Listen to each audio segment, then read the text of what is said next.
Assalamualaikum warahmatullahi wabarakatuh. Salam sejahtera untuk Ibu Ana Widyastuti dan kawan-kawan semua. Kali ini kami akan mempresentasikan mengenai ejaan bahasa Indonesia yang disempurnakan. Sebelum masuk ke materi, kami akan memperkenalkan kelompok kami. Yang pertama itu ada saya, Wanar Febriansyah, dan Farida Yuzahra, Rahma Syakira Adawiyah, Saina Azifah, dan Filza Bidah Rifai.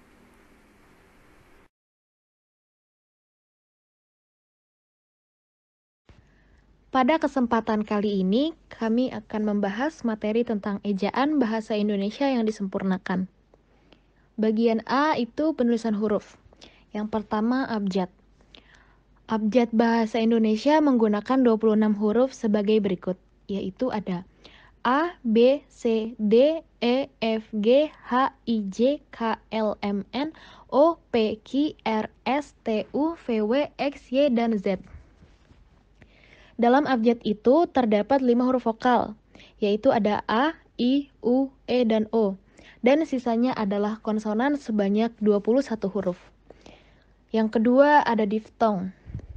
Kalau kita bicara diftong, maka ini merupakan bunyi vokal rangkap yang tergolong dalam satu suku kata.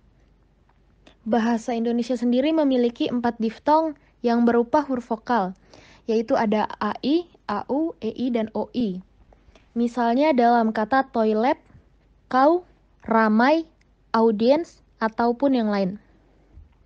Jadi, vokal AI, AU, EI, dan OI itu seluruhnya harus berada di dalam satu suku kata. Jadi, kalau tidak di dalam satu suku kata, meskipun itu terlihat vokal rangkap, maka itu tidak bisa disebut dengan diftong. Sama halnya kalau kita berbicara tentang klaster. Jadi klaster ini adalah gabungan konsonan dalam satu kata, yaitu ada KH, NG, NY, dan SY yang melambangkan satu bunyi konsonan. Misalnya kata khalayak, jangan, nyai, dan musyafir. Kemudian materi yang kedua ini terkait dengan huruf kapital dalam bahasa Indonesia. Huruf kapital itu tidak hanya terbatas pada satu fungsi saja, tetapi penggunaan huruf kapital itu terbagi menjadi beberapa fungsi. Yang pertama, huruf kapital dipakai sebagai huruf pertama dalam kata dan ungkapan yang berhubungan dengan agama, kitab suci, dan Tuhan, termasuk kata ganti untuk Tuhan. Contohnya Islam. Penulisan huruf I pada kata Islam harus ditulis menggunakan huruf kapital, karena Islam itu termasuk dalam ungkapan yang berhubungan dengan agama. Kemudian yang kedua, huruf kapital digunakan untuk menuliskan nama kehormatan atau gelar kehormatan, keturunan, dan nama orang. Contohnya Profesor Supomo. Profesor adalah suatu gelar kehormatan, sehingga huruf P pada kata profesor harus ditulis menggunakan huruf kapital. Kemudian Supomo. Supomo itu adalah nama orang, sehingga huruf S pada kata Supomo harus ditulis menggunakan huruf kapital. Kemudian yang ketiga, huruf kapital dipakai sebagai huruf pertama nama bangsa, suku bangsa, dan bahasa. Contohnya saya belajar bahasa Bali. Nah, yang harus ditulis menggunakan huruf kapital itu adalah huruf B pada nama bahasanya, yaitu bahasa Bali. Kemudian yang keempat, huruf kapital digunakan untuk menuliskan huruf pertama, nama geografi, dokumen resmi, dan judul buku. Contohnya Republik Indonesia. Penulisan huruf R harus menggunakan huruf kapital. Kemudian huruf I juga harus ditulis menggunakan huruf kapital. Kemudian Perserikatan Bangsa-Bangsa. Penulisan huruf P harus menggunakan huruf kapital dan B juga harus ditulis menggunakan huruf kapital. Kemudian yang terakhir, huruf kapital digunakan untuk menuliskan huruf pertama pada awal kalimat, awal petikan langsung, dan penulisan kata Anda. Contohnya, materi perkuliahan dapat diunggah di grup Facebook. Penulisan huruf M pada kata materi harus ditulis menggunakan huruf kapital karena termasuk huruf pertama pada awal kalimat. Kemudian yang kedua, adik bertanya kapan pulang. Huruf K dalam kata kapan harus ditulis menggunakan huruf kapital karena termasuk huruf awal petikan langsung. Kemudian yang terakhir, sayangilah diri Anda. Penulisan huruf A pada kata Anda harus ditulis menggunakan huruf kapital.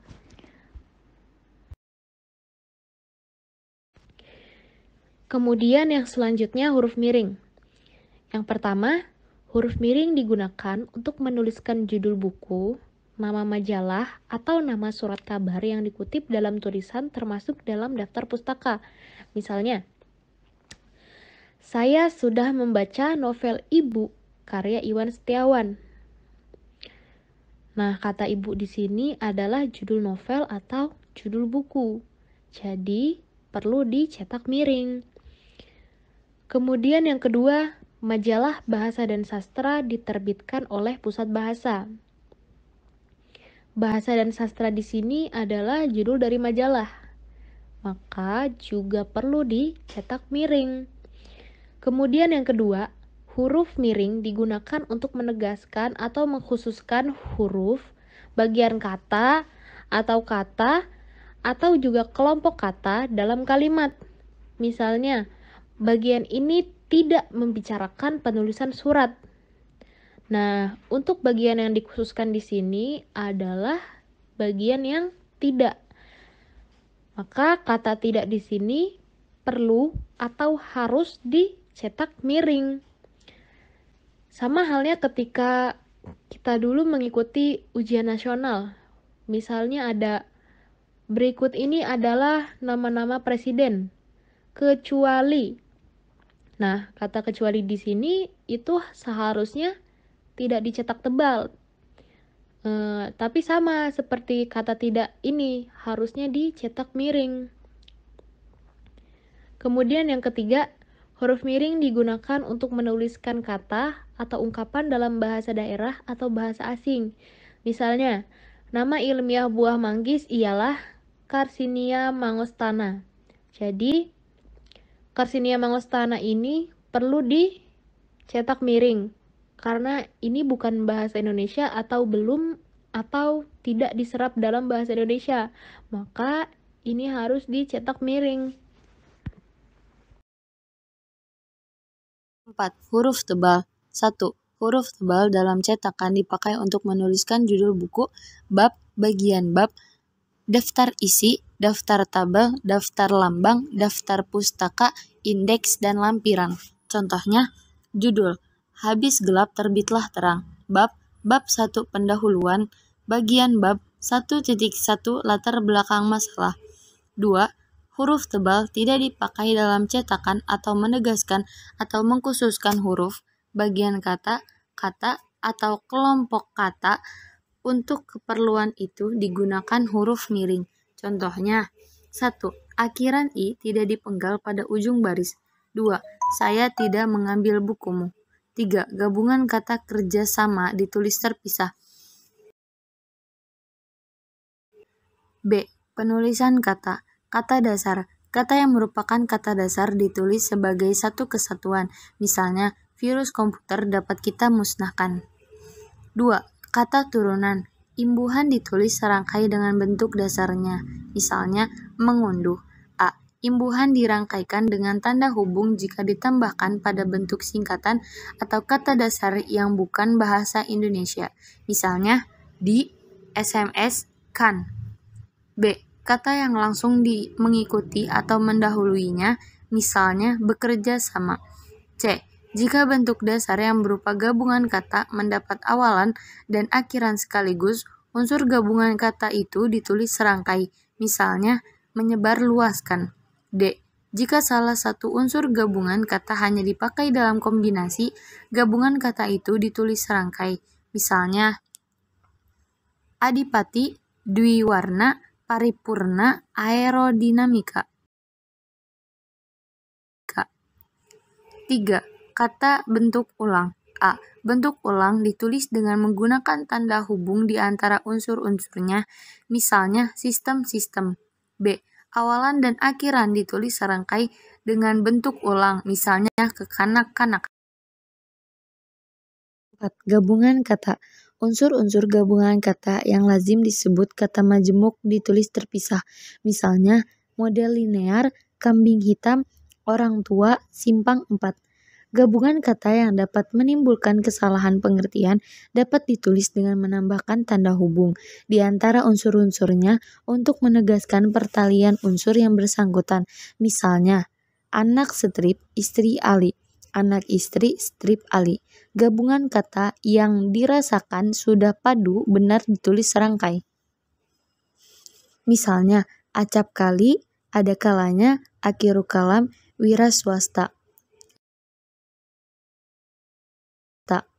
5. Suku kata. 1. Pemenggalan kata pada kata dasar dilakukan sebagai berikut. A. Jika di tengah kata ada huruf vokal yang berurutan, pemenggalannya dilakukan di antara kedua huruf vokal itu. Misalnya, bu, strip, ah. Huruf diftong, ai, au, dan oi tidak dipenggal. Misalnya, pan, strip, dai. B. Jika di tengah kata dasar ada huruf konsonan, di antara dua buah huruf vokal, pemenggalannya dilakukan sebelum huruf konsonan itu. Misalnya, ba, strip, pa. C. Jika di tengah kata dasar ada dua huruf konsonan yang berurutan, pemenggalannya dilakukan di antara kedua huruf konsonan itu. Misalnya, up, strip, real. D. Jika di tengah kata dasar ada tiga huruf konsonan atau lebih yang masing-masing melambangkan satu bunyi, pemenggalannya dilakukan di antara huruf konsonan yang pertama dan huruf konsonan yang kedua. Misalnya, ul, strip, tra. 2. Pemenggalan kata dengan awalan, akhiran, atau partikel dilakukan di antara bentuk dasar dan imbuhan atau partikel itu. Misalnya, ber, strip, jalan. 3. Jika sebuah kata terdiri atas dua unsur atau lebih, dan salah satu unsurnya itu dapat bergabung dengan unsur lain, pemenggalannya dilakukan di antara unsur-unsur itu. Tiap-tiap unsur gabungan itu dipenggal seperti pada kata dasar, misalnya bio, strip, grafi, bio, strip, o, strip, gra, strip, vi. 4. Nama orang, badan hukum, atau nama diri lain yang terdiri atas dua unsur atau lebih dipenggal pada akhir baris di antara unsur-unsurnya. Unsur nama yang berupa singkatan tidak dipisahkan. 6. Kata depan di, ke, dan dari. Kata depan di, ke, dan dari ditulis terpisah dari kata yang mengikutinya, kecuali di dalam gabungan kata yang sudah lazim dianggap sebagai satu kata, seperti kepada dan daripada. Misalnya, bermalam sajalah di sini. 7 partikel. A. Partikel lah, kah, dan tah ditulis serangkai dengan kata yang mendahuluinya. Misalnya, bacalah buku itu baik-baik. B. Partikel pun ditulis terpisah dari kata yang mendahuluinya. Misalnya, apapun permasalahannya, dia dapat mengatasinya dengan bijaksana. C. Partikel per yang berarti demi, tiap, atau mulai. Ditulis terpisah dari kata yang mengikutinya. Misalnya, mereka masuk ke dalam ruang satu persatu. 8. Singkatan dan akronim. A. Singkatan ialah bentuk singkat yang terdiri atas huruf atau lebih. 1. Singkatan nama orang, nama gelar, sapaan, jabatan, atau pangkat diikuti dengan tanda titik di belakang tiap-tiap singkatan itu. Misalnya, A.H. Nasution Abdul Haris Nasution. 2. Singkatan nama resmi lembaga pemerintah dan ketatanegaraan, badan atau organisasi, serta nama dokumen resmi yang terdiri atas gabungan huruf awal kata ditulis dengan huruf kapital dan tidak diikuti dengan tanda titik. Misalnya, PBB, singkatan dari Perserikatan Bangsa-Bangsa. 3. Singkatan kata yang berupa gabungan huruf diikuti dengan tanda titik. Misalnya, KPD, singkatan dari kepada. 4.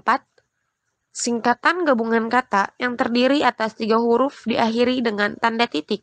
Misalnya, DLL, singkatan dari, dan lain-lain. 5. Singkatan gabungan kata yang terdiri atas dua huruf masing-masing diikuti oleh tanda titik. Misalnya, N, singkatan dari atas nama. 6.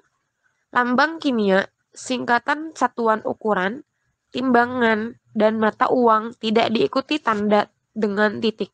Misalnya, Cu, yang artinya cuprum. B. Akronim. Akronim ialah singkatan dari dua kata atau lebih yang diperlakukan sebagai sebuah kata. 1. Akronim nama diri yang berupa gabungan huruf awal unsur-unsur nama diri ditulis seluruhnya dengan huruf kapital tanpa tanda titik. Misalnya, LIPI. Singkatan dari Lembaga Ilmu Pengetahuan Indonesia. 2. Akronim nama diri yang berupa singkatan dari beberapa unsur ditulis dengan huruf awal kapital. Misalnya, Bappenas adalah singkatan dari Badan Perencanaan Pembangunan Nasional. 3. Akronim bukan nama diri yang berupa singkatan dari dua kata atau lebih ditulis dengan huruf kecil. Misalnya, Pemilu, singkatan dari Pemilihan Umum.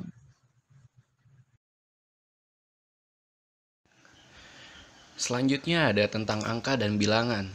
Di Indonesia, jenis angka yang lazim dan sah untuk digunakan adalah angka Arab dan angka Romawi. Angka Arab atau angka Romawi lazim dipakai sebagai lambang bilangan atau nomor. Angka Arab terdiri dari kombinasi 0, 1, 2, 3, dan seterusnya sampai dengan 9. Sedangkan angka Romawi, simbol dari angka I besar itu merupakan 1. 2I besar itu adalah 2, 3I besar itu adalah 3, 1I besar dan V besar itu adalah 4, V besar itu adalah 5, V besar dan I besar itu adalah 6, V besar dan 2I besar itu adalah 7, V besar dan 3I besar itu adalah 8, I besar dan X besar itu adalah 9, X besar itu adalah 10, L 50, C 100, D 500, M 1000, V 5000, dan M itu adalah 1 juta. Yang pertama di sini ada tentang bilangan dalam teks. Bilangan dalam teks yang dapat dinyatakan dengan satu atau dua kata ditulis dengan huruf, kecuali jika dipakai secara berurutan seperti dalam perincian. Misalnya, di sini ada mereka menggosok giginya 3 kali sehari. Sedangkan pengecualian berupa perincian dalam narasi, misalnya, di antara 59 anggota yang hadir, 59 anggotanya ini ditulis dengan angka 59, 32 orang setuju, 32-nya ini ditulis dengan angka, 25 orang tidak setuju, 25-nya ini ditulis dengan angka, dan 2 orang absen, 2 orangnya ini ditulis dengan angka. Yang kedua di sini ada tentang bilangan pada awal kalimat. Kadangkala terjadi skenario tidak terhindarkan di mana kita harus menyertakan bilangan pada awal kalimat. Menurut kaidah, bilangan pada awal kalimat harus ditulis dengan huruf dalam arti melebur susunan angka menjadi rangkaian kata yang bisa kita lafalkan. Sehingga alih-alih menggunakan cara berikut, di sini ada 60 siswa teladan mendapat beasiswa dari Pertamina. 60-nya ini ditulis dengan angka. Kita harus mengubahnya menjadi 60 siswa teladan mendapat beasiswa dari Pertamina. 60-nya ini ditulis dengan huruf. Apabila bilangan pada awal kalimat tidak dapat dinyatakan dengan satu atau dua kata, susunan kalimatnya lah yang harus diubah. Sehingga contohnya apabila kita menemui kalimat seperti 250 orang mengisi buku tamu itu, kita harus mengubahnya menjadi buku tamu itu diisi 250 orang. Yang ketiga di sini ada tentang angka yang menunjukkan bilangan besar. Menurut kaidah, angka yang menunjukkan bilangan besar dapat ditulis sebagai dengan huruf supaya lebih mudah dibaca. Misalnya, yang pertama di sini ada dia mendapatkan bantuan 150 juta rupiah untuk melanjutkan kuliahnya. Yang kedua, proses pembangunan apartemen mewah itu memerlukan biaya 7 triliun. Yang pertama 150 jutanya ini ditulis dengan angka, dan yang kedua biaya 7 triliunnya ini ditulis dengan angka. Yang keempat di sini ada 4 tentang satuan. Menurut kegunaan, Angka juga dapat digunakan untuk menjadi penentu satuan beberapa hal termasuk yang A ada ukuran panjang, berat, luas, isi, dan waktu serta. B nilai uang, misalnya 0,6 cm. Yang kedua ada 2 kg, yang ketiga 2 tahun 6 bulan 5 hari. Yang keempat ada 1 jam 20 menit. Yang ke 5 ada 000,00. Ya, selanjutnya yang kelima tentang penomoran alamat. Lazimnya, angka juga bisa dipakai untuk menomori alamat seperti jalan, rumah, apartemen, atau kamar. Tata penulisannya harus diperhatikan agar tidak membingungkan orang yang dituju. Misalnya, yang pertama ada Jalan Tanah Abang, simbol I besar itu merupakan nomor 1, nomor 15 atau titik-titik, dan yang kedua ada Gedung Samudra lantai 3. Tiganya ini disimbolkan oleh 3 I besar. Ruang 201. 201 ini ditulis dengan angka. Yang keenam ada tentang penomoran dalam karangan. Bagi yang pernah menulis tentu hafal dengan aspek ini. Penting untuk mengetahui cara penulisan angka untuk menomori bagian karangan atau ayat kitab suci, khususnya dalam kutipan-kutipan. Misalnya, bab 10. 10-nya ini disimbolkan oleh X besar. Pasal 5. 5-nya ini ditulis dengan angka. Halaman 252. 252-nya ini ditulis dengan angka. Yang kedua ada surah Yasin ayat 9. 9 ini ditulis dengan angka. Yang ketujuh ada tentang penulisan bilangan dengan huruf. Sehubungan dengan tata cara penulisan bilangan dengan huruf, ada yang harus diperhatikan. Penulisan bilangan dengan huruf harus memerhatikan bentuk awal bilangan tersebut, bilangan utuh. Misalnya, di sini ada 12 dalam kurung angka yang menandakan itu adalah 12. Sedangkan bilang pecahan, misalnya setengah atau seperdua dalam kurung 1 garis miring 2. Itu adalah mengartikan setengah seperdua. Selanjutnya ada tentang bilangan tingkat. Bilangan tingkat menunjukkan kronologi, tingkatan atau urutan. Penulisan bilangan tingkat dapat dilakukan dengan cara berikut. Yang pertama ada abad XXX. Yang kedua ada abad ke-30.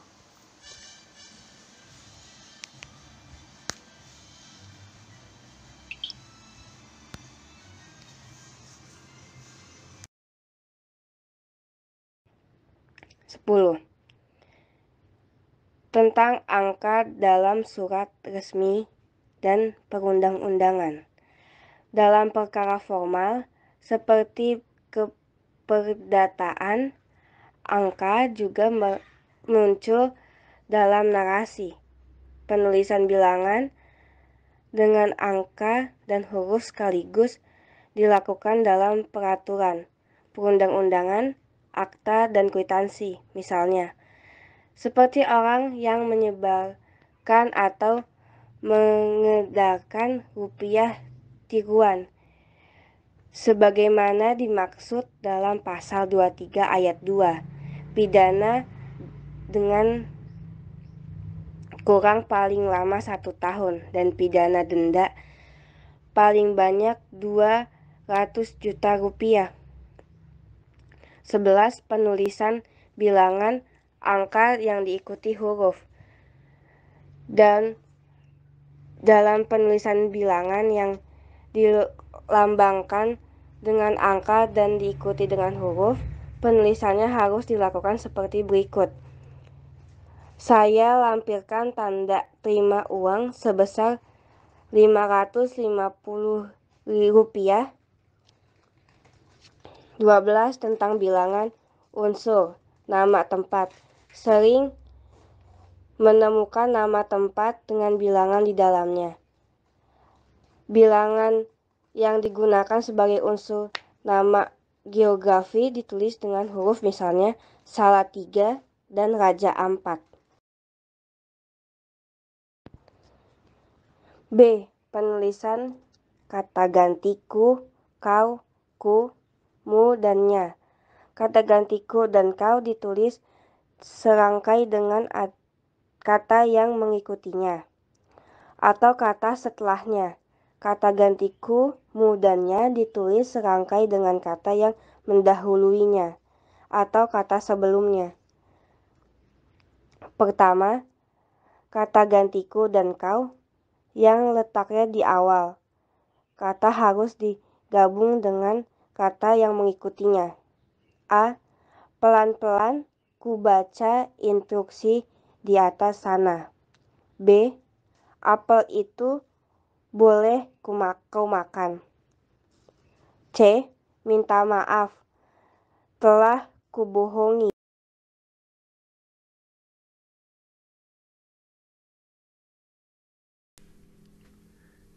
Ya, itu dia tadi presentasi dari kelompok kami. Jika masih ada yang kurang paham dalam pemaparannya atau belum rinci dalam materinya, mohon dikritisi kepada kawan-kawan semua karena kami sangat senang mendapatkan interpretasi dari kawan-kawan semua. Sebelumnya kami mengucapkan terima kasih banyak kepada Ibu Ana Widya Astuti yang telah memberi ruang kepada kelompok kami untuk mempresentasikan mengenai ejaan bahasa Indonesia yang disempurnakan. Wassalamualaikum warahmatullahi wabarakatuh.